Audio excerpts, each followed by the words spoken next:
Hello everyone and welcome back to another episode of the Ever Sidequesters One D&D live stream podcast campaign thing on the D&D CR Exposed YouTube channel.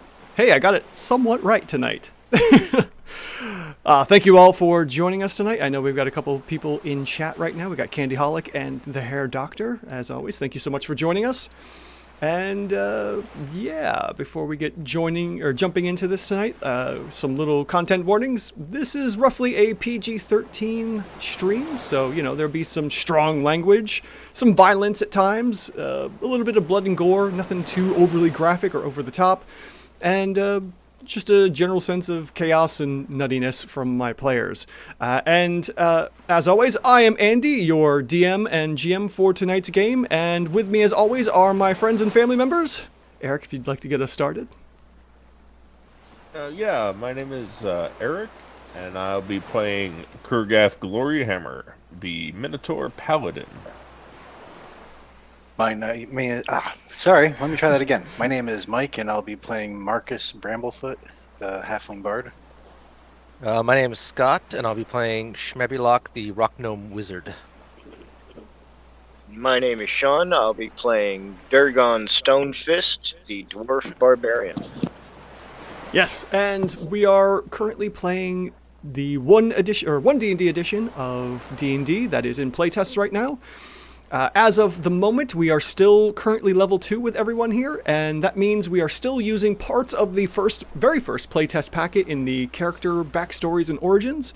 What that means is that we are currently using no critical strikes from our monsters and spellcasters, so unfortunately our wizard is a little neutered at the moment, and we are still doing what else? Oh yes, inspiration on critical successes, which there were a few last time, and it was just a chain of like, okay, here, you have one, and you have one, and you have one, so lots of critical successes and inspiration going around. On top of that, we have made some adjustments. We are now using the new additions of a few spells from the third playtest packet for clerics and some of the species that were updated. And beyond that, once my players here hit level 3, we'll be switching to the current version for everything, which means there'll be critical attacks for everything once again for monsters, players, and spellcasters, as well as critical failures awarding inspiration instead. And then, you know, a few other changes here and there.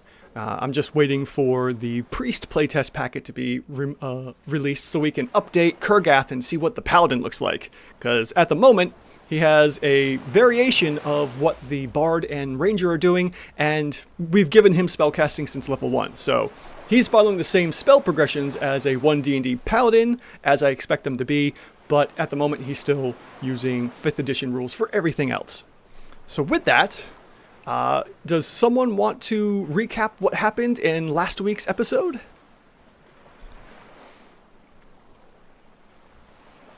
Anyone? We won! Anyone? Bueller? Bueller, yeah. Fine. All right, so last episode, let's see, we were encountering the pirates in the rock nest, and we managed to resolve that rather peacefully, I'd imagine. I mean, considering how things could have gone. For the most part, yes. Kind of almost killed them. Yeah. Yeah. Well, but pushing past that, yeah, so we managed to recover the treasure, and we worked out a deal. We're getting off the island. Which is very good to see, so we don't have to worry too much about, you know, how are they getting off the island, because that is something that was out of the scope of the quest they were on. So, you know, luckily they didn't kill the pirates or was able to, you know, work out a deal to get moving along with the pirates there to get off the island and move on. Also remembering to bring the sailors that got marooned because of the pirate attack as well. So currently there is the Ever Sidequesters, the 4 of them, on this pirate ship with Captain Stormwind and her crew of trustworthy pirates, so to say, and you know, a couple of the sailors as well. So there's about sailors that none of us ever forgot about. Nope, not at all. But didn't know the names of. God, totally forgot about it. And yes, they are on their way back to Zabala Muga to recover, to talk with Goodger the Tooth about their expedition to the island of, we'll call it the island of the Bonny Bard, although there is another name for it. We don't know what that is at the moment. See, you're giving too much detail for the recap of a side quest. It's supposed to be, recap of the side quest. Delivered 20 pelts to so-and-so. Oh, jeez. One of those quests may actually end up coming up at some point. Oh, no. Fetch quests. Oh, those are the worst. So anyways, It's not you are... an important question. Yes, definitely not. So, you are all on the... I don't remember the name of the ship, sadly. I don't have that off the top of my head. But you're on Evelyn Stormwind's pirate ship and traveling back. Now, there was some question about how to break down the gold. So that's something you all need to discuss right now as you're traveling back to Zabala Muga. How does that 500 gold get split up? Because you worked out 20% with the pirates. The pirates are going to get 20%. You get the other 80, and then that 80% of whatever that is between you four, and Goodger. So. Now, to be fair, our agreement with Goodger was he gets 50% of the treasure. So that would be 400 gold. Or that would, not 400, that would be, 250 gold. He doesn't know how much was there. That's why we have a face, right? I'm not giving up the loot. Well, they're not going to. But I also can't walk in with this strapped to my back either. Give them their 100. We split the 400 that we get between us and Goodger. If you think about it, it's just a difference of 50 gold. But how much is 50 gold really worth to Goodger? Man, we also got all the Bonny Bard songs and stories and paperwork. That has to be worth something. So we'd have to find a seller for all that. But also, that's outside the scope of the treasure that was in the nest. That is the treasure. It's priceless. No. No, what I'm saying is that's treasure that we accumulated along the adventure. We don't want Goodger to have a claim to this. No, we dug up the I say give him 250 gold because that's the treasure from the chest, which was the Bonny Bard's treasure. You try to explain to our ride that they're getting shafted half of the little bit we were going to give them. We'll tell them once we land. No, give them 20% of the gold. I will give up my portion of the treasure to you guys, like if that's what you're worried about, because I got the master-crafted loot out of it. Plus all the limericks and songs.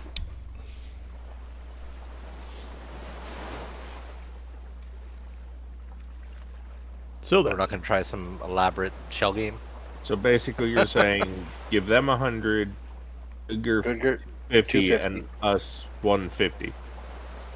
Yep, 50 for each of you guys, because a master-crafted loot on its own is honestly worth like 500 gold.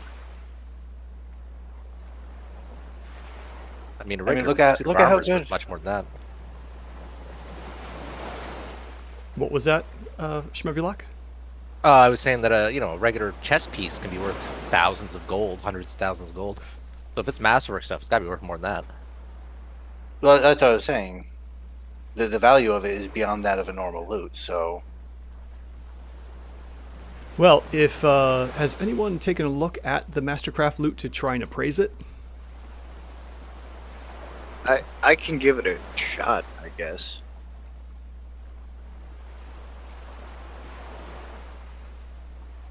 All right. I don't think I would really have the knowledge of that. I wouldn't know what it would be. Would it be a history check? I would say probably history check. And each one of you can attempt this on your own. I mean, if you want, you could give me some reasonings behind how you could consider giving someone advantage on this. Like I could use Shmebulak to cross-reference what I know or whatever, or just bounce ideas off of each other. I got that in the back of our pocket in case we, to use that to find more information down the road. Because I don't think that helps us now, but oh god, I want to know more about it. The secret of this loot.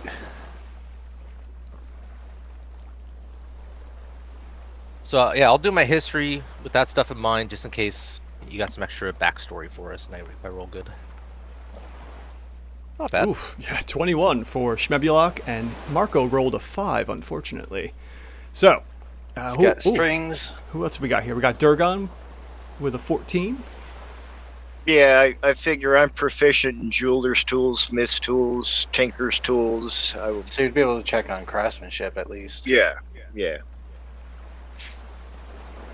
And Kurgath, any chance you want to take a look at it? I don't think I would really have the know-how to appraise something like that. All right, fair enough. Well, between Schmebulok and Durgon, both of you looking at it, it is used, so this is going to decrease the value of it. It's worn out in places. It is beautiful. It is quite a lovely piece of, equipment here for a loot. And between the two of you, you're pretty confident that in its current state, and how much it's been damaged by the environment and being kind of hidden in the dirt and whatnot at the Bonny Bard's hut, you're pretty sure it's worth about 200 gold in its current state. Best I can do is $50. Take it or leave it. I like those. I like that. I like that. I'll go with that.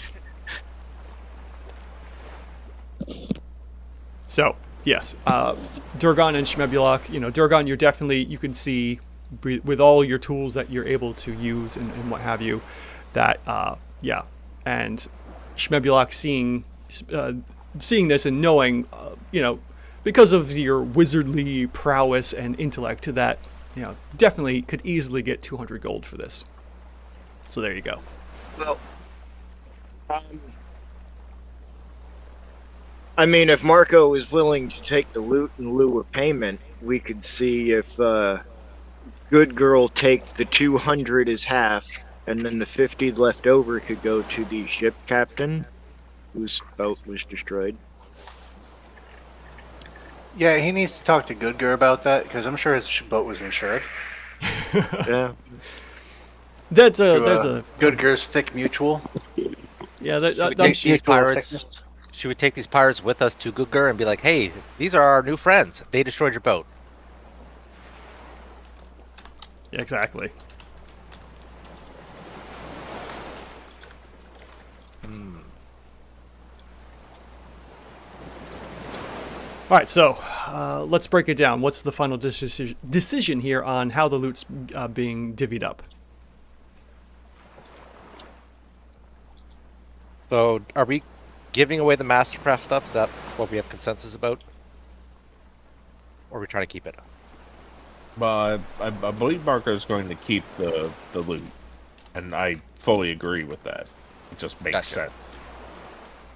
I mean, really, it should go to the pirate captain, but she hasn't mentioned it, so... Yep. All right, let's do that then. Give me an insight check on that one there, Marco. God, I'm going to get guilt-tripped into this, aren't I? Oh, God. Or, insight or perception, whichever one's better. I'll do perception, because I'm better... No, God, I'm terrible at both. Never mind. No wonder why Marco's so insensitive. Let's see here. So 6 with that. You haven't really been paying much attention to the pirate captain, especially when it comes to loot. You've kind of forgotten, besides, just now when you looked over the loot itself, you've kind of already adopted it as yourself, or as it's your own, because you left your original loot with the goblin shaman. So yeah. But if she ever looked at the name engraved on the bottom, I'm boned. Anyone else want to maybe do a perception check or insight check on the captain?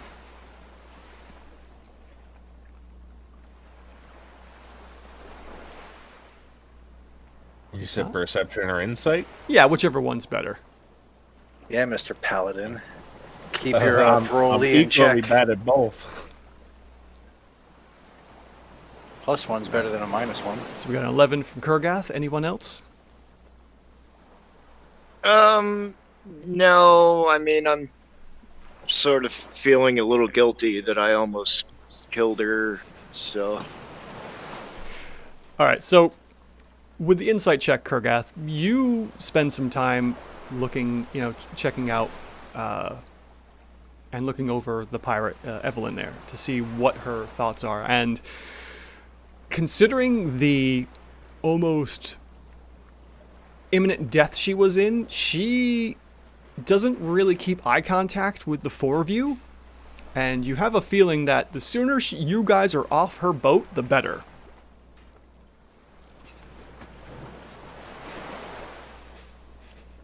Yeah, just keep the loot stowed in your pack, out of sight. We should be good.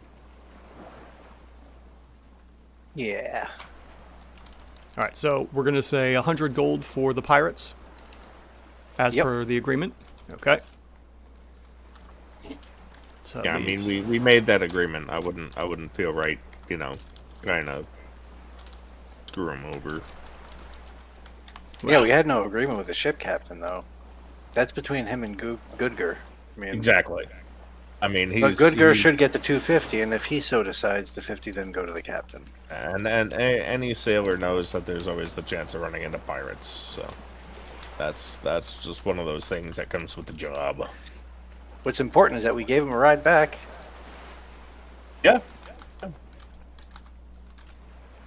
Okay, so Goodger is expecting half, and you guys are giving him how much? I say 250. Keep the original agreement. Sure.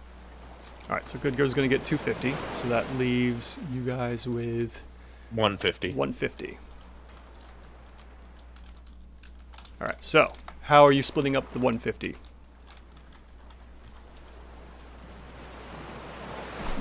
I believe that we've already made that agreement that I'm not taking anything, so that's between everyone else. Okay, so Marco's going to take the loot. Durgan's going to, and Durgan, Shmebulak, and Kurgath are getting 50 each.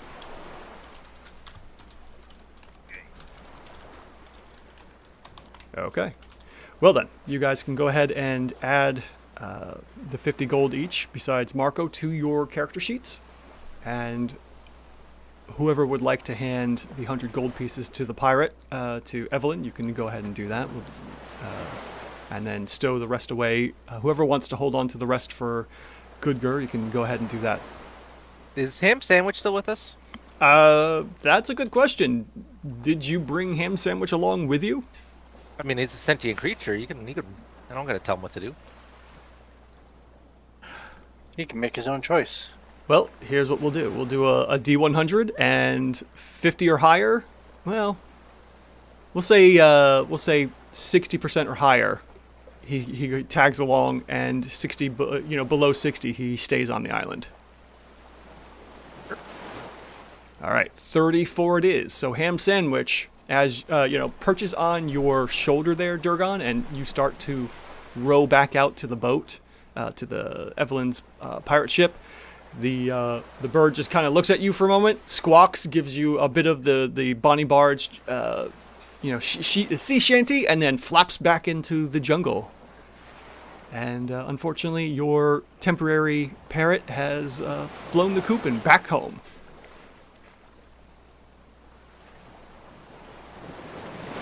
Okay.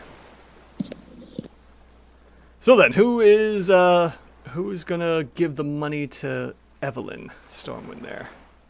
I'll pass it to her. Okay. So you go and you hand the money over to Evelyn. Do you say anything to her? Do we have any kind of interaction, or are you just kind of... Your 20% as promised.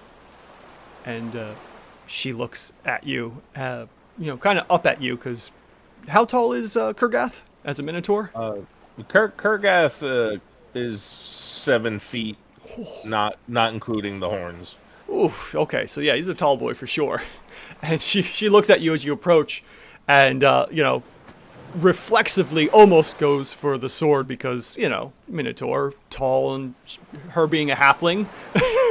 She's like, well, I'll kneel down to her because, I'm trying to, maintain politeness. Yeah, because nothing looks more, pleasing and settling than a minotaur lowering its head towards you. I said kneeling down. You know, I don't want to look like I'm about to just grape stomper. I lowered my head majestically. Oh man, that's funny stuff. So yeah, you. Hey. Go ahead. She should be thrilled because I mean, think of the labor she's about to save. If they need to trim the sheets, he can just reach up and do it. For sure. So, Kurgath, you come over to Evelyn and you kneel down and hand her the money. Thank you so very much. It's very appreciative. I'm grateful that so far you've all been pleasant guests. I hope my crew haven't been bothering you too terribly much during this trip back. And sure enough, all the other pirates and sailors on this boat have been warned about your battle prowess and have more or less been keeping a wide berth as they move past you all, going through the ship on the docks on the deck and below ship as well as you've been meandering about. So it's good to see you keep your word. I appreciate it, and we should be getting close to land soon. Where did you say you were heading back? Where? Just asking? Yeah, where were you? Where is your destination? Where were you trying to go back? We are heading back to Zabala Muga. Ah, pleasant little city. I've been there a few times myself.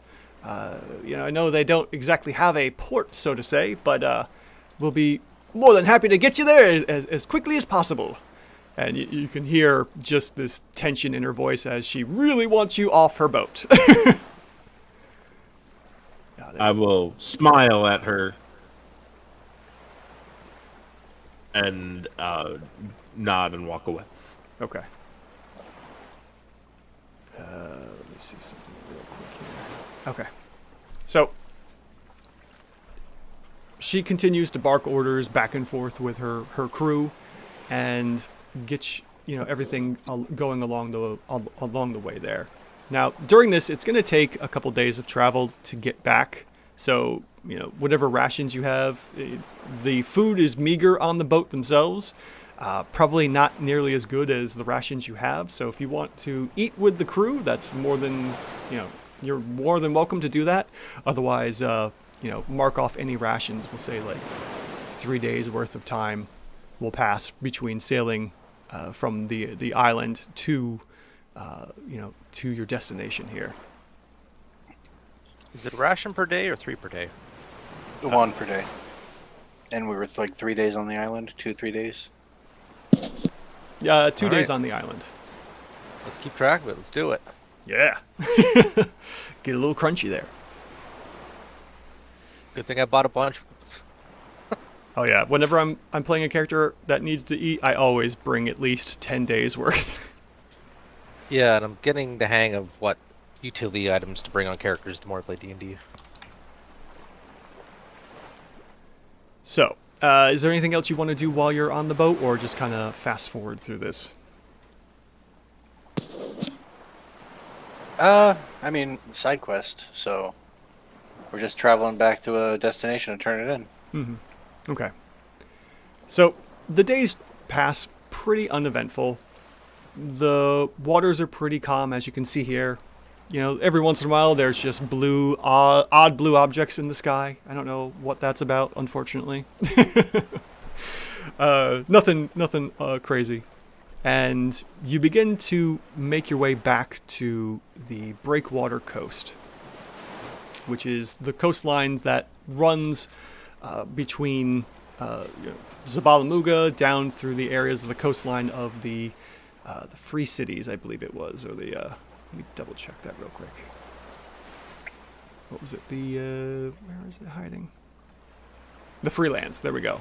So Zabala Muga is part of the Freelands, and they're on the coastline that encompasses the Breakwater coasts. And on the third day, you begin to see land, but you don't recognize the land itself, as the pirates have diverted to a to a port that they know is closer than you'd expected. And as they begin moving along, in the direction of what you see as a city, everyone make a perception check for me. And again, if you get below your passive, let me know your passive.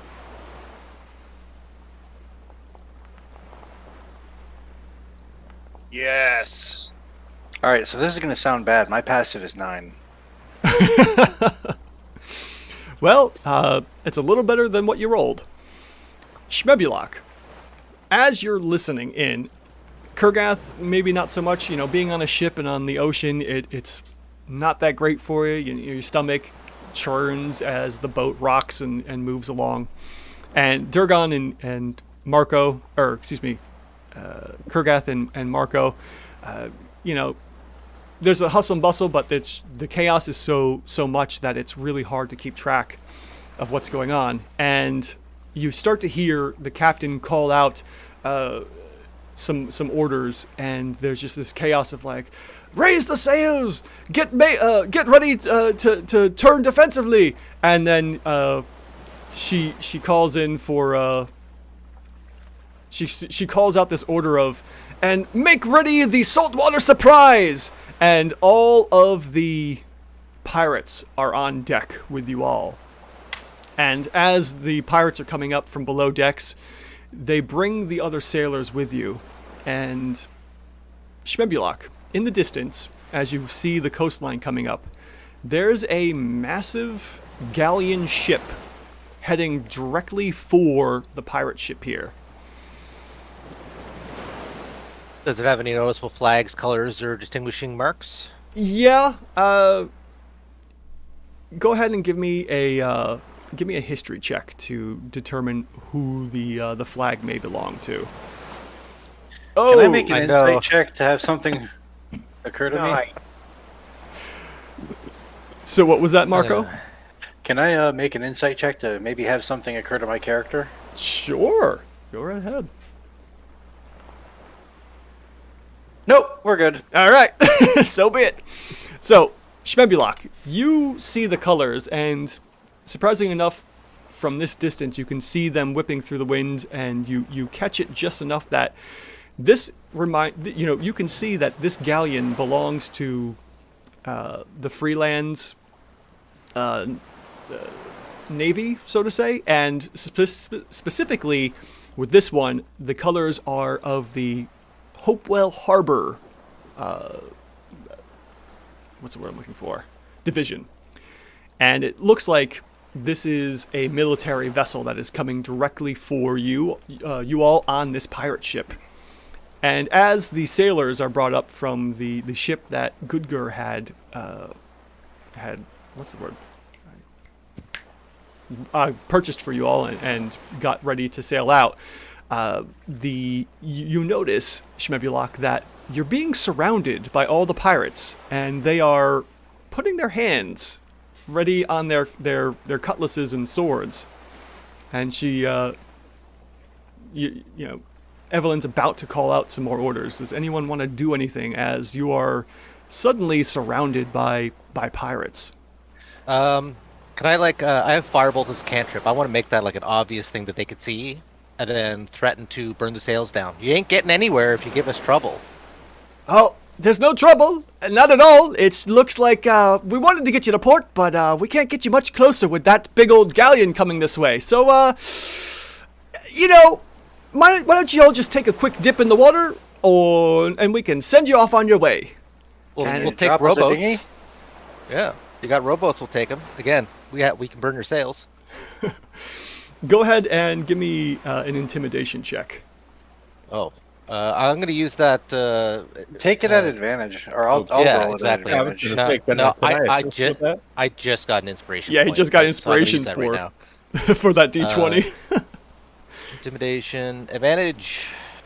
Come on. Ooh, 14. Oh. Okay, so insight check here. All right, 19 for Captain Evelyn Stormwind. And she goes, yeah, you might burn something with that little puffball of fire you got there, but I've got a lot more a lot more of my pirates on deck than you've got, spells you can sling in one shot. So you can either get in the water and start swimming to that galleon, or you can become pirates yourself and indentured servants. You make your choice. Captain, how would you like to actually be able to dock in that port? I have no reason to dock in that port. But imagine having an extra port at your back, just because you were heroes and you saved some stranded sailors and their crew. That'd be nice and all, but we are pirates and we're kind of wanted. So regardless if we are heroes, there's no room for pirates on board, unfortunately.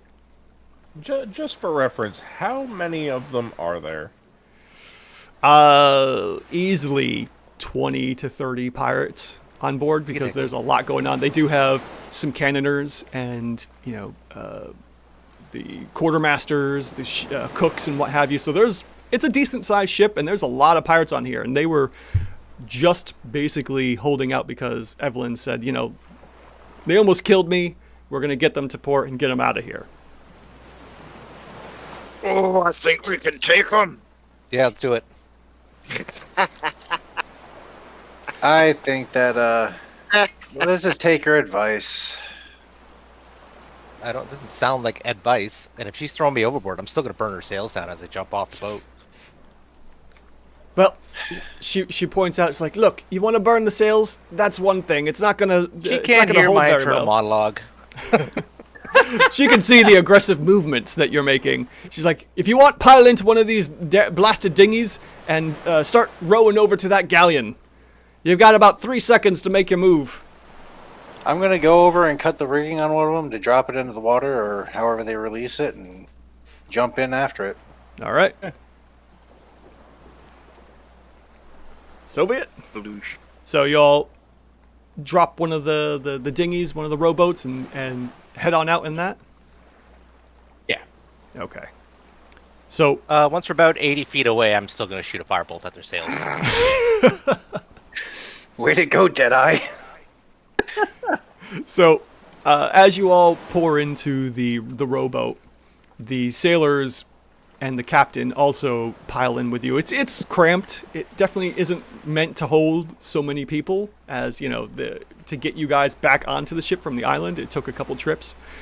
But you make do. Some of you are smaller, so, maybe you sit on some shoulders or some laps or whatever. And, you start to head on out. And as you begin to row away and head towards the galleon, you hear Evelyn calling and barking some orders, and the ship starts to veer and bank off to the starboard side, I believe it would be. The left side, whatever that is. And hoist the sails up and begins to head on out. So you wanted to take a shot at it from 80 feet away or so? Absolutely. I got 120 feet of range on that thing, so do it about 80 feet. All right, go ahead and give me an attack roll.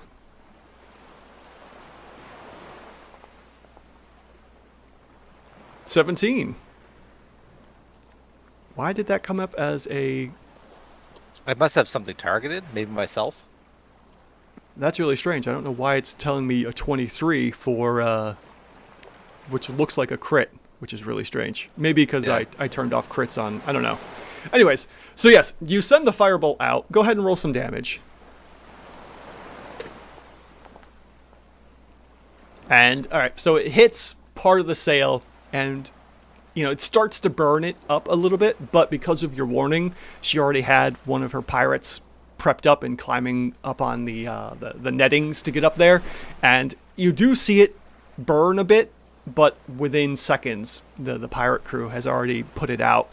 And, they've made their distance as, the next round comes through. I'm definitely throwing some rude hand gestures in the air as we're floating away. All right. So, over the next few moments, the galleon pulls up next to you. And, you hear someone call out, "Who goes down there in the boat?"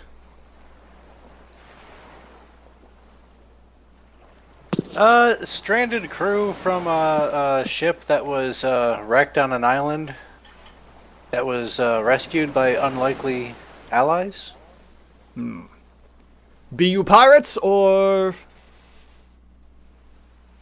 At this point, I'm going to gesture to the gesture to the captain of the original ship, and allow him to explain himself to the captain of the other ship. Yeah. Okay. So the other captain calls out. He's like, "Yes, hello. No, we are not pirates. We are. Unfortunately, I was the captain of the what was now the SS sunken ship. I can explain more if you'd kindly let down your ladder and let us come aboard, and maybe make way back to the." Back to your harbor. I would appreciate it greatly, as so would my men. You can see our colors are definitely not that of pirates, and we would be oh so happy to get back onto your ship and back in with some civilized people. After a few moments, the captain of this galleon calls out a couple orders, and the ladder is let down. So, you all, I'm assuming, climb up. Sure. Yep. Okay. And if at any point, like, because my character's kind of speaking out of place because, you know, he's saying that he's part of the crew, basically. So if you want me to make a deception check at any time, let me know. No, I mean, I'll let you know if something seems off, for sure. All right. So, you guys climb aboard. There is a small, like, retinue of what appears to be, you know, sailors that are armed with a variety of weapons and whatnot, and in their military garbs. And you know they watch you for the most part, but then you know there's some calls and barked orders to head back to Hopewell Harbor. And you know the captains talk for a few moments between themselves. Nothing too big for anyone with what's everyone's highest passive perception? 9. 12. 12. Okay. 11. All right, so We are a between little better than average overall. between Durgon and Shmebulok, you can more or less hear, you know, the discourse between both captains, and you know, it's like, yes, no, we disembarked from Zabala Muga. We were heading here, and we were assaulted by pirates, and then explains what happened on the island, that they, you know, the four of you rescued them and helped with the shark attack, then made up a mock rowboat and made your way back. And there's some discourse about what goes on over the few days, and the captain side eyes the four of you and then says, all right, well, we'll be back in harbor in just a few moments here, so make yourselves comfortable and get ready to stay put in Hopewell Harbor for some time. There's been some incidents here with a strange giant attacking vessels along this coastline, and we can't let anyone move past the city, unfortunately, until this is resolved. And then, as the captain is about to head back up to the wheel, he pivots on his heel and looks at the four of you. He goes, you know, you lot seem like able adventurers. Maybe you'd be interested in help solve some issues with this supposed giant issue destroying vessels here. Any thoughts? Is it destroying vessels on the water or on land, like on harbors? In the water. So Look, I don't think that Kurgath is really destroying ships out here. I mean, yeah, he's big, but going a little further along, the captain lets you know that let's see here. Some strange giant has been attacking merchant vessels along the coastline, sinking them, and basically stopping any kind of merchant travels back and forth. Other ships have also been attacked and destroyed as well, some military vessels, and they haven't been able to solve this problem for the past few weeks or months. Gotcha. And this is unrelated to our ship getting attacked and sunk. Yes, this is completely unrelated. Okay. Yeah, your ship was attacked by pirates. By Captain Stormwind. Well, it could be a small statured lady trying to have the giant persona. This is true. Well, I can definitely promise that if it attacks this ship, I will do my best to kill it, yes. And the captain is very grateful. It's like, well, I'm glad to hear that. But if any of you are interested in finding out more, maybe, speaking with some people to gather more information about this ongoing situation, recommend going to the Eager Gopher Tavern. There's some people there that might be interested to talk with you if you'd like to learn more about this and help out Hopewell Harbor. We'd be much appreciated, and I'm sure there'd be a reward in it for you all.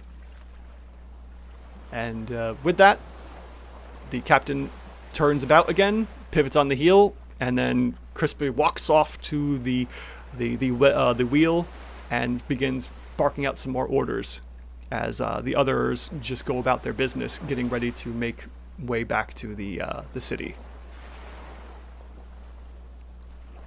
With that, we will switch scenes here as we get closer to Hopewell Harbor. Ooh. Yeah, it came out kind of nice. I like this. Fancy. Mm-hmm. Very nice. So, as you are all on this military vessel and you get closer to Hopewell Harbor, we have a little bit of a description here. Hopewell Harbor is a sprawling port surrounded by 20-foot-high fortified stone walls that appear newly built. As you're coming into the harbor, you can see outside of the stone wall that caravans of heavily laden wagons make their way out of the city with grim guards nervously fingering their weapons. Each train appears woefully unprotected for their size. So these are, probably 5, 6 to 10 wagons just overloaded with goods or merchandise because the ships just can't move because of this giant problem. So, they have these huge caravans of wagons that are going and being pulled by, beasts of burden. And there's, for as many wagons as there are, there's maybe 3-4 guards walking with these wagons out of the city. And as you make your way inside the city, the atmosphere is tense as city patrols seem to be around every corner, eyeing each passerby with suspicion. The namesake harbor is packed with ships unloading goods onto docks filled with angry merchants arguing with resolute ship captains. The merchants' pleas are met with the same response from every captain: no ship is sailing eastward. After throwing his hands up in frustration and stomping away from a captain, one halfling merchant sees your party and begins to walk your way as you disembark from the galleon, the military galleon, and say your goodbyes to the ship captain that Goodgur had requisitioned for you all. And as another halfling, third one for this game, surprisingly, you hear him come up and say, "Hello there, travelers!" he calls out while flashing a bright smile. "You look to be capable adventurers. Are you here to take care of our giant problem?" And, yes, so we have a halfling here. Anyone care to eyeball him? Sure. I'll give him an appraisal. I don't like him because he's awfully cheerful in a place that's rather grim. Yeah, it seems a little off. But guys, he has work. Work means money. Go ahead Yes, I and know. give me some D20 rolls here. What is it? Investigation or Right? Either one, insight or investigation, which works better for you. I'm gonna give him a visual appraisal.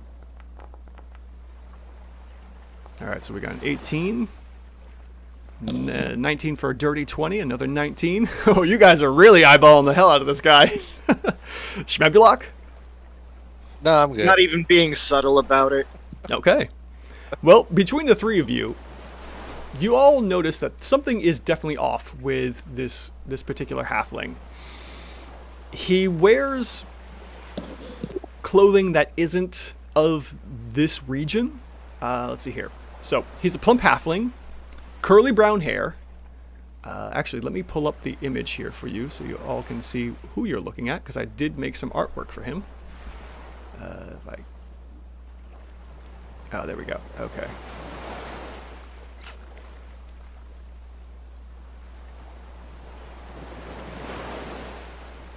Oh, that is a small, bad, evil guy if I ever saw one. Got a Habsburg jaw. I don't trust it. Looks like that white eye is like one of them lazy eyes, you know? So, he is a plump halfling with curly brown hair and mischievous green eyes and a garishly bright green silk vest. Yeah, I don't like him. And he comes up to you all. He's like, "Hello! My name's Looks like he needs to shave the corner of his mouth.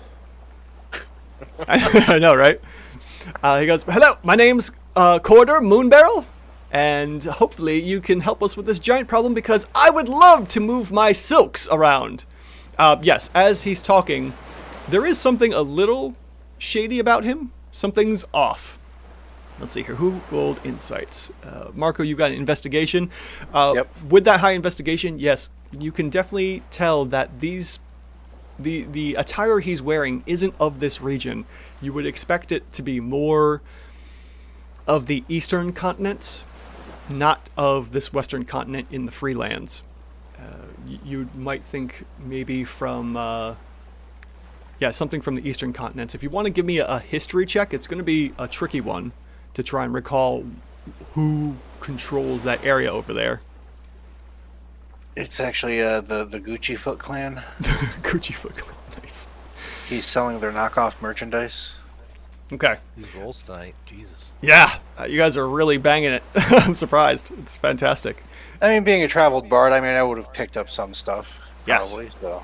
Now, if you've actually made it over to the eastern continent, that's one question to be resolved later. But with a 19, you definitely have a feeling he's wearing more the attire of the someone from the Holy Ignis Empire and the Desert Empire that they come from. I mean, chances are, like, if I had ever traveled out to port cities, I might have seen that style of fashion and then inquired about it. Yeah, it's very possible. So you have a feeling that this halfling is probably from this empire of the Eastern Kingdoms over there. All right. The Eastern Isness Empire? Holy Ignis Empire. Ignis. IGNIS. I threw it in chat there. Yep. Thank you. Just You're trying to add that to notes. Okay. For the two of you, when he says silk trader for Durgan and Marco, that seems like it, but he eyeballs you with a really keen eye, something a little more keener than a merchant might do. A merchant might look you up and down and try to. He's a slave trader. He's a slave trader. Yeah, he might. A merchant might look you up and down and say like, okay, this guy might be an easy mark to make some money off of it. This guy is kind of like staring deep into your soul to try and figure out for some odd reason. The monetary value, yes. Dwarf in his prime, couple hundred at least. He's got them black Air Forces on. Mm-hmm.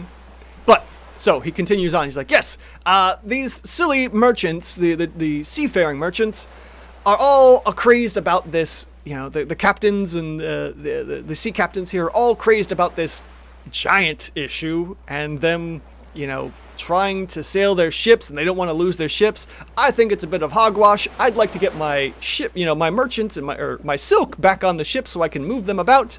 I would go overland. I'm sure as you came back into port, you saw all the wagons going out, but the roads are so overladen with bandits and thugs and ruffians that it's just easier to sail.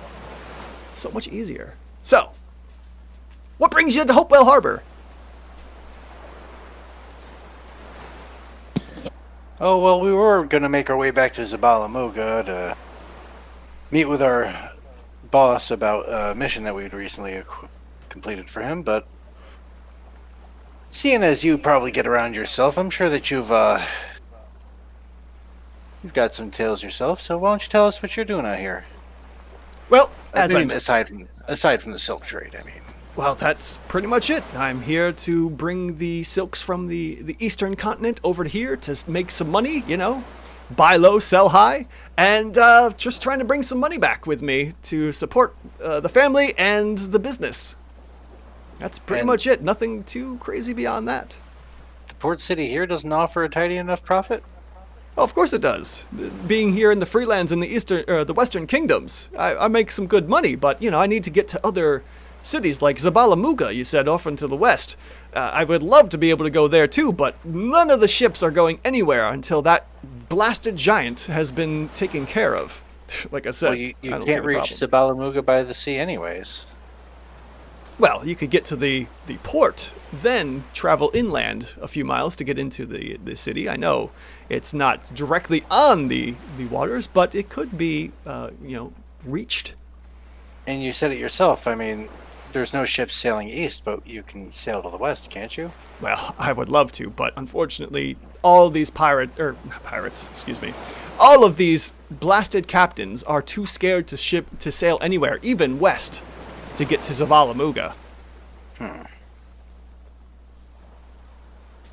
And at this point, I'm going to turn to the party, see what they think.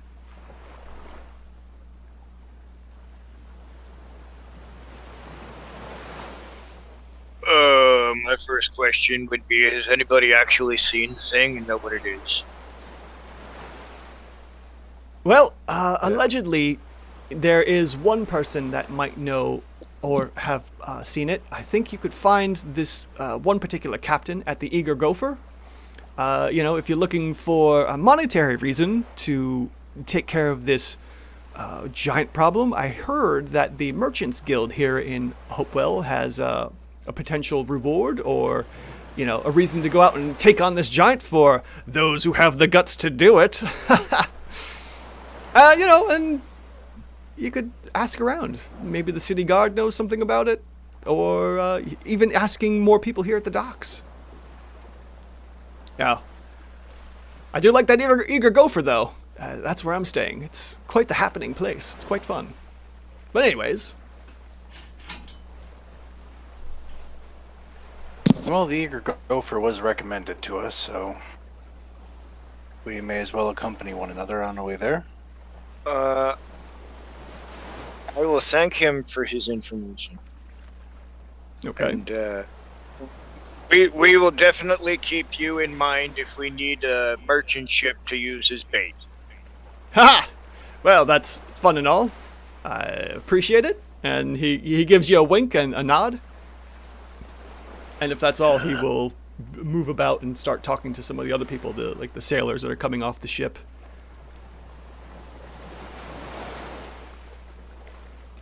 What would you all like to do? So, the Eager Gopher. I could use a drink. Yeah. Okay. Also stop by Make a little coin. The Merchants Guild there and see what kind of price they're talking about taking this thing out. Oh yeah, we could ask about the job and then get the information about the job. Yeah. Do a little double dip. See how many people we can get us paid for doing the same thing. Yeah. Oh yeah. That's the hustle, ain't it? That is the hustle. All right. So what's the idea for this hustle? Where are you heading first? Sounds like the Merchant Guild. Okay. Now, and I'll go directly to the halfling separately. I was going to say, we could split up. A couple people could go to the Gopher and collect, get information while Make a little competition a out of other this. of us negotiate with the Merchants Guild. Break off into pairs being and done at the same time. break off into pairs and have a competition to get. Yeah. See who can get the better deal. Oh. Damn. Yeah, if we're gonna do it, why don't we make it interesting? Okay. I got 5 gold that says my team negotiates a better deal. All right, I'll match that bet. And who's the team? Who's splitting with who?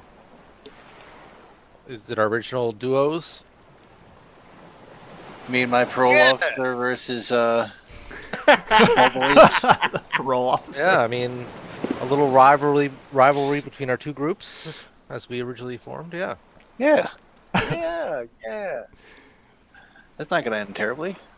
I'm going to give inspiration for Marco for falling in line with this whole charlatan background and being escorted by a paladin. I like that. That was good. Parole officer. That was good. That was good. All right, so who wants to go first? Who are we going to... You want to take the underdwellers or the overdwellers? Who wants to go first for their part of the conversations here? Yeah, I'll put my 5 gold into the pot as well. So we got 15 gold in we're the all pot doing so it. far? Yeah, I'll do it too.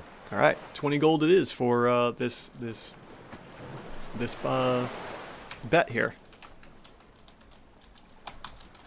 All right, little friendly wager. All right, so let's see here. We'll do a 1D, roll a 1D2 to see who goes first.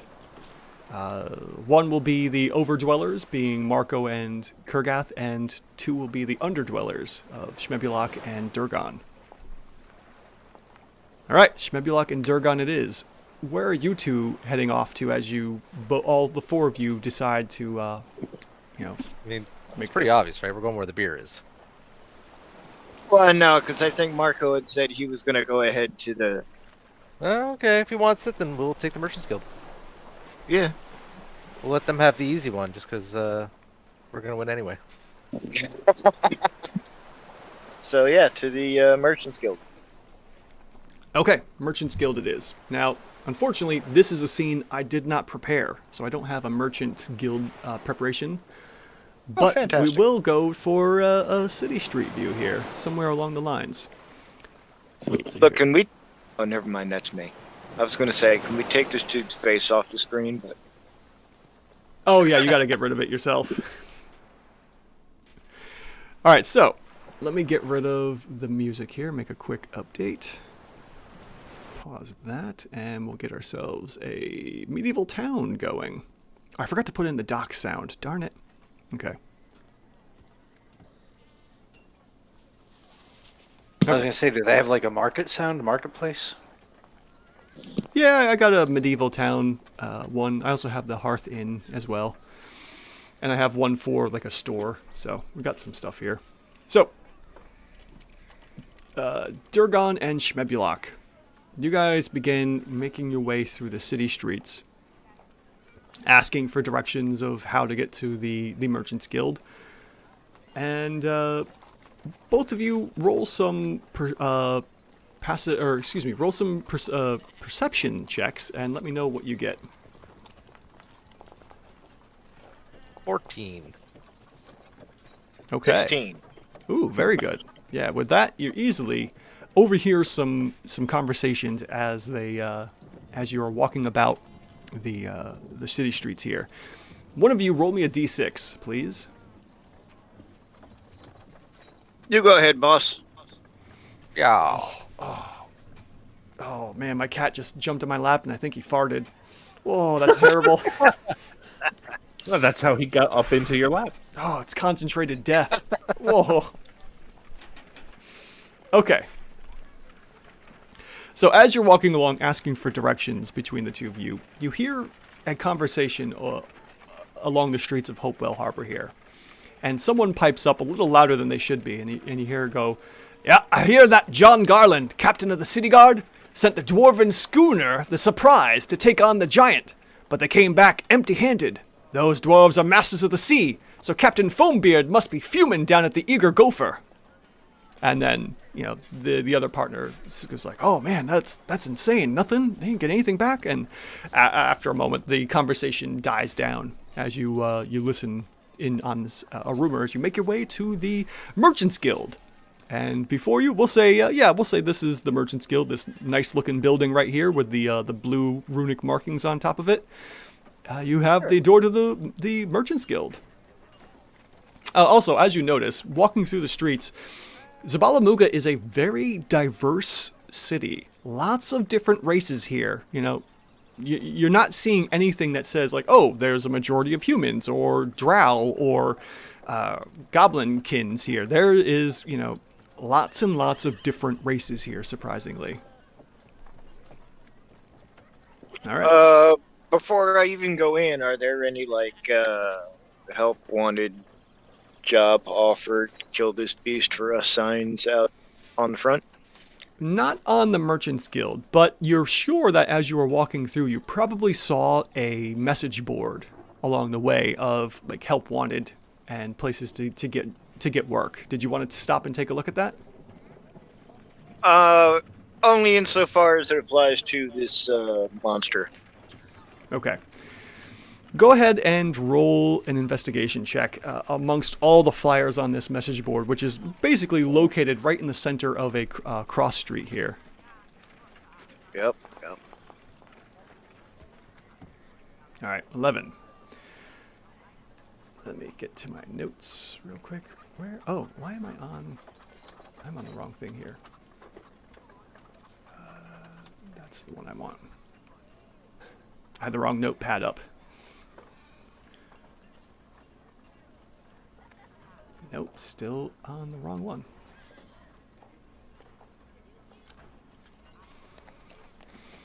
So you look over this message board, and nothing really sticks out to you about help looking to, take care of this giant. The most you got was from Quarter there, and asking, suggesting to go to the Merchants Guild. You do see a couple, you see a couple of the other quests that stand out to you, or requests for aid. And let me see here.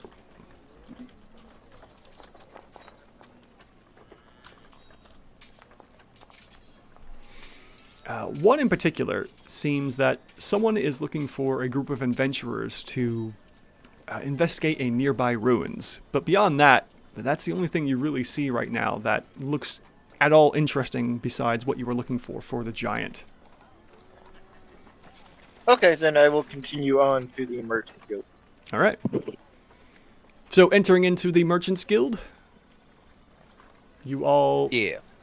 Yes, you all encounter, a desk with a bunch of people moving about. They're all more or less dressed in the same attire, bluish suits with some puffs on them. Some of the I can't think of the name of it from medieval court systems and whatnot, like French attire. But they got the puffy shoulders and then straight laced jackets and what have you.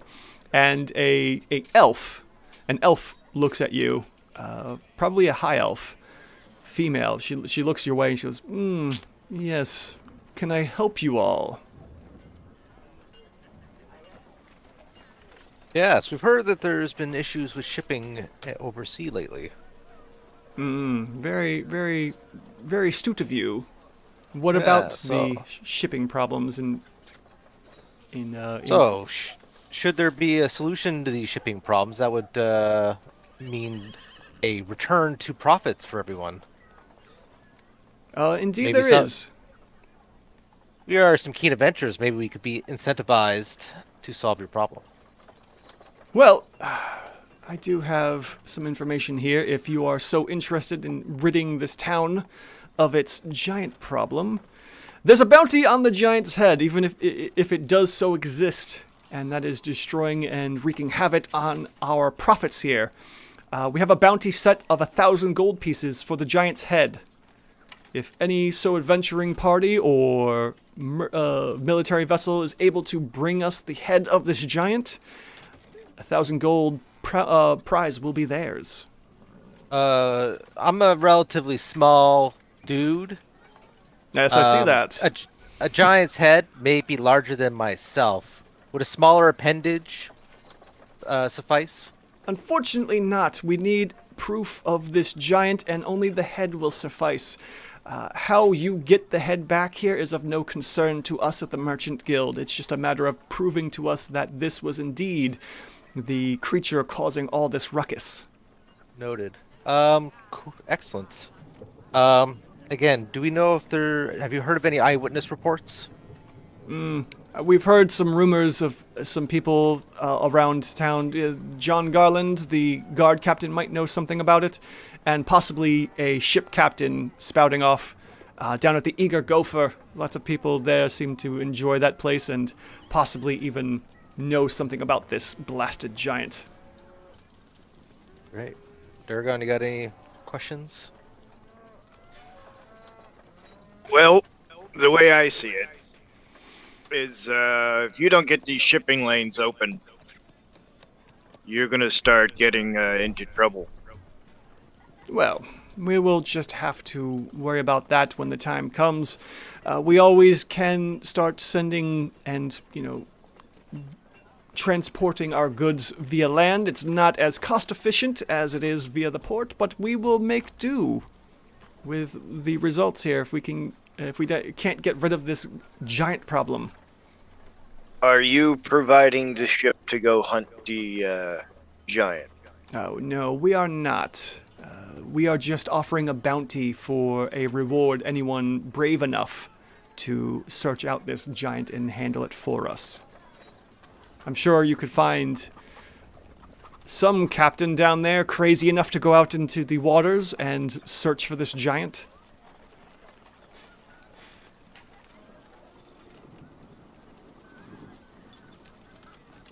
And she goes about, messing with some papers as you talk to her. Clearly more interested in her work than, relaying this information that she's probably relayed a few times over by now. So, I'm going to try and, I don't know, browbeat her into upping the price. Being as we have to hire our own ships, and this needs to be done rather quickly. How about 1,500? I wish I could increase the bounty, my good dwarf. And she looks at you, and now just noticing you, that your complexion is very pale, she's just like, interesting. In order to raise the price, we would have to meet with all the heads of the Merchants Guild, and this is just so much red tape that it's not worth the time. It took them long enough just to set the gold at 1,000 gold. Many wanted to go much cheaper than that. I'm sure you're aware of how merchants can be when it comes to money.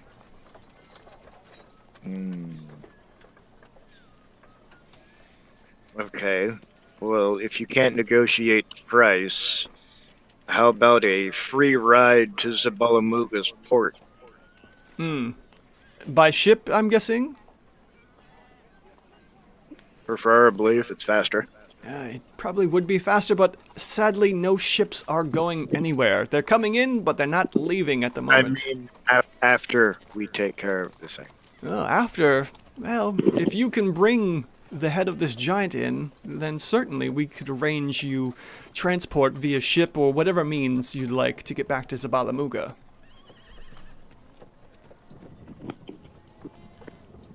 What do you think, boss? I think that's the deal we got. You want to go talk to that guard captain? Sure. Okay. So, as you, I'm assuming, all head out now. Yeah. Okay. Yes. She, as you're about to head out the door, you hear a, good luck. I'm sure you'll need it. And then she turns about and begins, going back to her paperwork and whatever she was doing as you entered into the room. And you head out looking for John Garland, the city guard. That's, I think, the next thing. Next stop. Okay.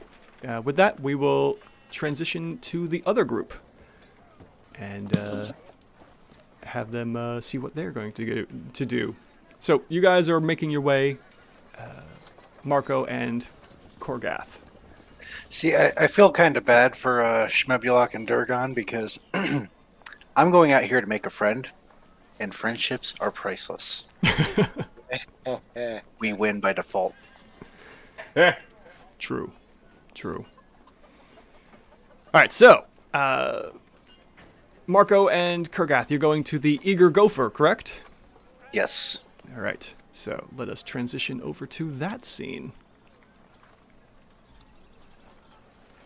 Try not to make sense of the people standing in the background. It'll just hurt your brain and blood will just shoot out of your nose. Let's see here. The inn.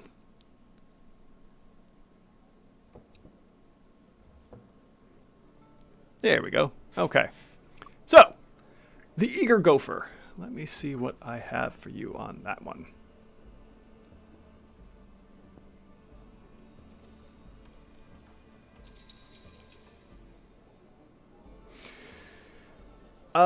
So yes, the Eager Gopher here is fairly popular. Not too terribly ruckus.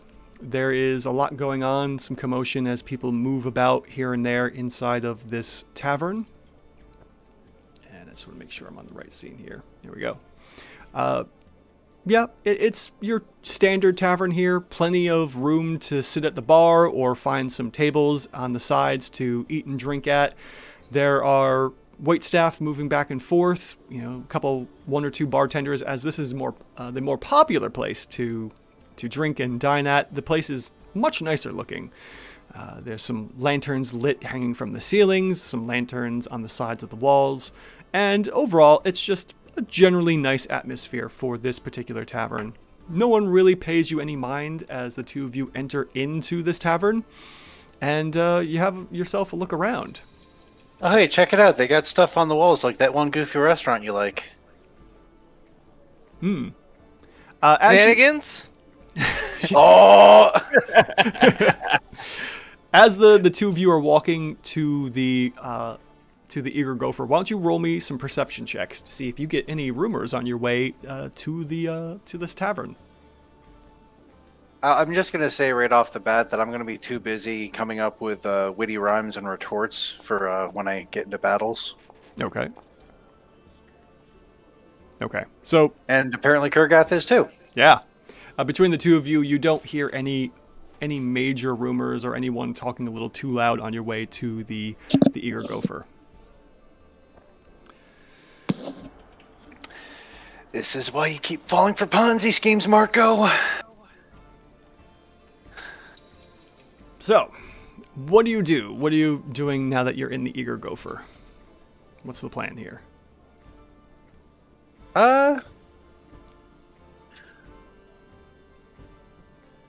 So how much do I know about the Holy Ignis Empire, like their culture and stuff?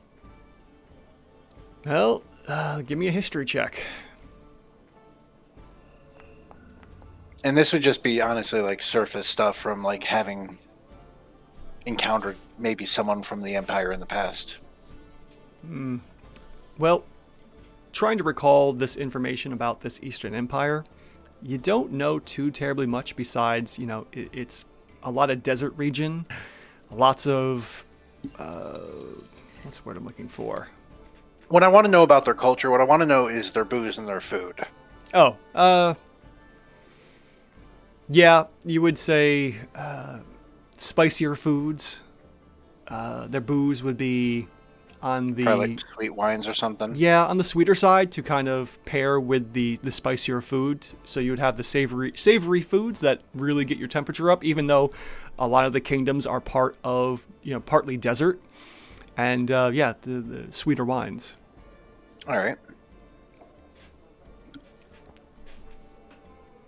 Well, I mean, first I'll try to seek out Corden by appearance, but being that he's a halfling, I would rather just, you know, probably get like a waitress around and describe him, and then like the food that he ordered, so that we can try to like link up with him. Okay. Well, you know, as you were leaving the harbor itself, that Corder was still kind of milling about, being a merchant himself and trying to find captains. He was talking up a lot of ship captains to try and get out of the city and move his goods. So you left him at the harbor, from what you recall. He just let you know that he was staying at the Eager Gopher while he is marooned, so to say, at the city and can't move his goods. But yes, you can, you know, describe quarter to him, one of the waitresses or waiters that's milling about, and you go, "Oh yeah, he likes his spicy foods. You know, we don't really serve spicy here, but will add some stuff on his own, and gets the sweetest wines and liquors that we have. That's about it. I know who you're talking about. He's been staying here a while." All right. We'll just let him know that if he shows up, we'll be at a table and waiting for him. All right. Or probably a booth, actually, if you have one. Oh yes. Take any seat you like. We'll be right there with you in a moment's notice. And young male, human male you've been talking to. Actually, yeah, no, maybe a table, because Kurgath, do you think you could fit in a booth? Can I get a good look at a booth? See if I could fit in one? It would be pretty tight. You could consider with how popular this particular tavern is, that, they really, they maximize space as much as possible. So, when you were like a teenager, like 18, and you were trying to get back on the bus, and you had to kind of like side saddle a seat just to sit in there properly because there's no room for, an 18-year-old on a school bus. Any modern flight. Yeah. There you go. That too. Any modern flight. You could sit in a booth, but you would have to, angle yourself to the side, and you would be bumping knees with other people because they're just so tight to maximize as many people in here as possible. Also, booths are usually up against the wall, and you do have some horns, bud. Table or the bar would probably be the most comfortable for Kurgath. Then let's have a seat at the bar. We can get a booth. I got this. Oh god, this is going to be so awkward, especially if there's a bar fight and you're sitting on the inside. Nah, just pick up the table and put it on your lap. I just grab a chair from a nearby table and put it at the end of the booth. Yep, that's how you do it. Oh, and you know what we can do? We can get some cloakers and put them over your horns, and we can use them as curtains. What? Get some privacy in there. Oh no. Cloakers. So, so with that, the waiter comes back and takes your order. So whatever you want to order, they'll come back with it, back and forth. And over some time, you're staying there, maybe waiting on quarter or whatnot, and you overhear a somewhat upset dwarf from a booth or two away from you. He's like, "Yeah, 'tis a giant, not some other beastie like some are saying. That blasted beast evaded us once again." And then he starts grumbling and talking to some people he's sitting at a booth with. Amongst the din of, the noise and the din here of this tavern. So, what would you like to do? Well, first I'm just going to let Kurgath know that, I asked about his food, just see if the guy was actually legit, and it seems like he is. The way he's dressed and his mannerisms, that he does represent the Holy Ignis Empire, so there may be future work available with him as well, so there's that at least. But this right here looks like a promising league. What do you think, Kurgath? I was just about to join those gentlemen. All right. See what they have to share with us. So you guys shift over and go engage this dwarf? I'm gonna bring my chair over and sit it down. Okay. So as you approach the booth here, there's a couple dwarves, and they're a little different looking than your other ones. These ones you would say are a breed of oceanic dwarves. Very tanned, not nearly as built and strong as your typical mountain or hill dwarf, or, for that fact, Durgon as well. Durgon is quite hardy and healthy with insane hit points. But all the hit points. You see this fellow sitting in the booth that is talking rather loudly amongst all the others, and he looks at you. He's like, "Ah, you're a big one, aren't you? Names. So this is like. Go ahead. Sorry, I just have to comment on his appearance. It looks like a balding Jeffrey Dean Morgan trying to play a dwarf. Sort of like how they did. Tom Segura. Yeah. Oh yeah, Tom Segura. Yeah, I could see that. Oh yeah. Oh, that's funny. So he goes on to say, he's like, "Yeah, name's Brennan Foambeard. I'm the captain of the Surprise. You heard me talking about that blasted giant, huh?" And as you can see here, as you're looking at this oceanic dwarf, his black beard is braided and decorated with silver and blue glass beads, and he's bald-headed. What I couldn't get done on the top of the bald head was the blue stylized wolf tattoo that is blue wolf symbol tattooed on his head. Which, if anyone wants to make a history check, the two of you. Sure. I was gonna say though, you probably could have just photoshopped in some Three Wolf Moon. Right. I'm gonna use my inspiration on this. Okay. Oof. Good thing I did. Yeah, unfortunately, all you know is that he's got some kind of a blue wolf tattooed on his bald head. Could represent anything. But he's like, so, what can I do for you fine gentlemen?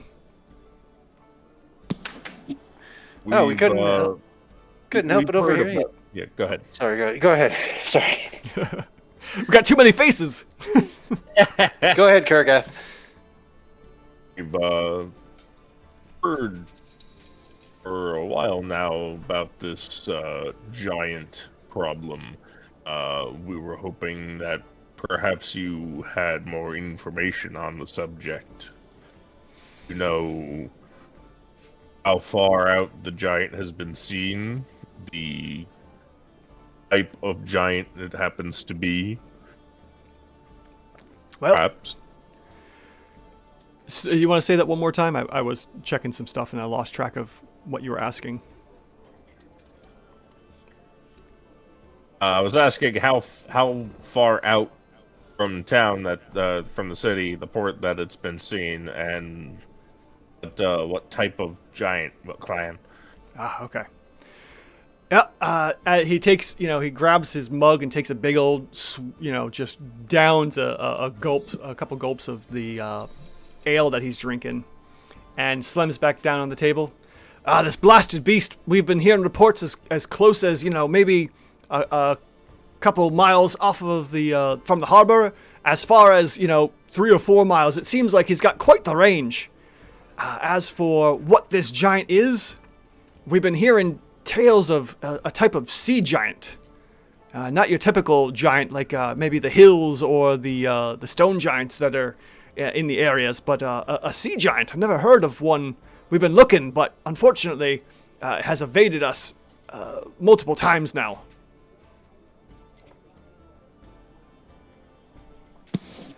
So, do these giants typically just live at sea? Well, I would assume so. Being sea giants and all. We got the storm giants. They're out in the storms. You got yourselves, the fire giants, always found in those fiery places. All right. So what can we expect from them? Oh, well, giants be giants. Just lumbering oafs trying to smash things and steal what isn't theirs. I meant like in combat. How are they? Ferocious buggers. Just deadly. Swinging whatever they can get their hands on, smashing things. I don't know too much about some of the other more dangerous giants, like the storm giants and the cloud ones. I think someone's at the door. All right, go ahead. Kargath, anything for you?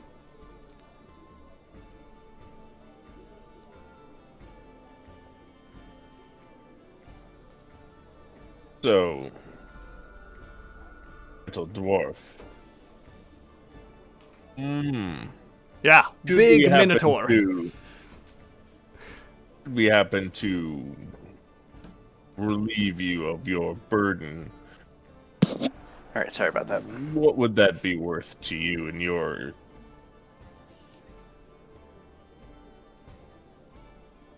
Well, it'd be great. We'd be able to get back on our way and start making some money, making shipments here and there. Don't really have the money, unfortunately, because, well, sadly, been living off of what I've been making, and I've been here for a couple weeks now, and the money's running dry pretty quick. So the sooner we get this giant out of the way, the better. I would be definitely indebted to you. That'd be fantastic. I could possibly supply some trips for you, some transportation, whatever you'd like. But beyond that, I can't really offer you much.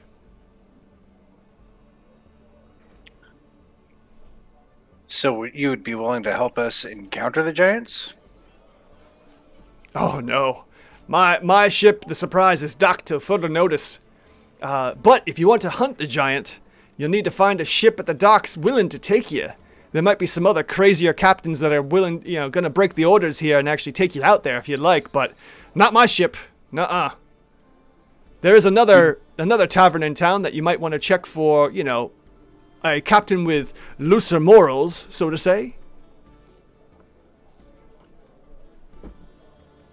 All right. Well, thank you for the tip. Yeah, welcome. If you don't mind me asking, what type of goods are you transporting? Lots of just standard dry goods, foods and tools and such. Nothing terribly crazy, but people need new hammers and new saws, or their dry goods and perishables moved. It's just we pick up whatever needs to go. We take another transport on the way back. So we're constantly on the move until now.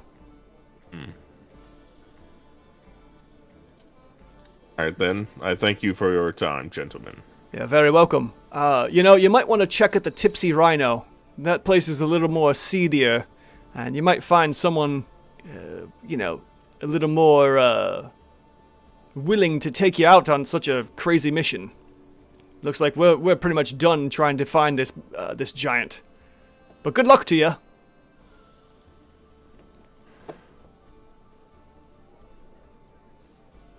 All right. What do you think? Want to check out that other place? You know what? I think we should. Next week? Probably gonna be a bit before our halfling friend shows up here anyway. That is true. Yeah, I was gonna say, what was the plan between the four of you? Where were you gonna meet back up after you figured out what you were gonna do? We did not discuss that. Agents of Chaos that we are. We did not discuss that. We didn't discuss it. I personally just figured we were going to meet up at the Gopher. So it was basically recommended to us. So then maybe that's the idea. Y'all you're going to wait up Seemed here? like the happening spot. Look, every NPC that we've run into so far, aside from Goodger, has been less than 5 feet tall. How hard can it be to find Kurgath? This is true. With as versatile and diverse as this place is, you haven't seen any Minotaurs yet. I hear Kurgath is big in Japan. So that's the idea. Then you're gonna hold out here at the Eager Gopher and wait for the other half of your team. Do we wait for them first, or do we go check this other place out first? Let's check out the other place first. Okay, so you head back out into the streets to go find your way to the Tipsy Rhino. Well, then let us activate this scene real quick. The Tipsy Mud Unicorn. Oh dear. So you make your way back out into the town, and you start talking to some people about where the Tipsy Rhino is at. And go ahead and the two of you give me another perception check as you start chatting with people, trying to get directions here and there. Ooh, Oh, 18. hey. Not bad. I woke up. 17 total and a 9. All right, Marco, give me a D6 roll, please. And if you get a 3, re-roll. Okay, 6. So as you're about to approach a couple people looking for the Tipsy Rhino, you hear them getting out. This is just the beginning of an invasion of the Ignians.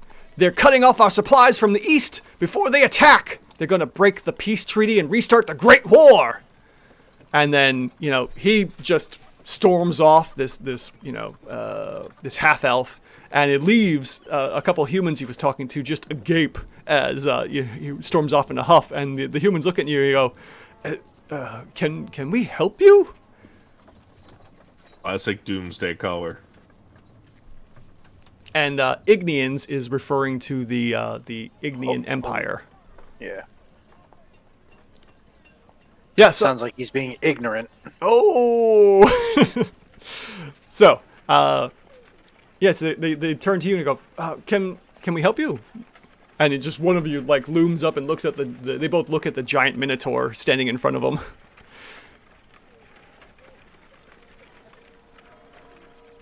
Either one of you?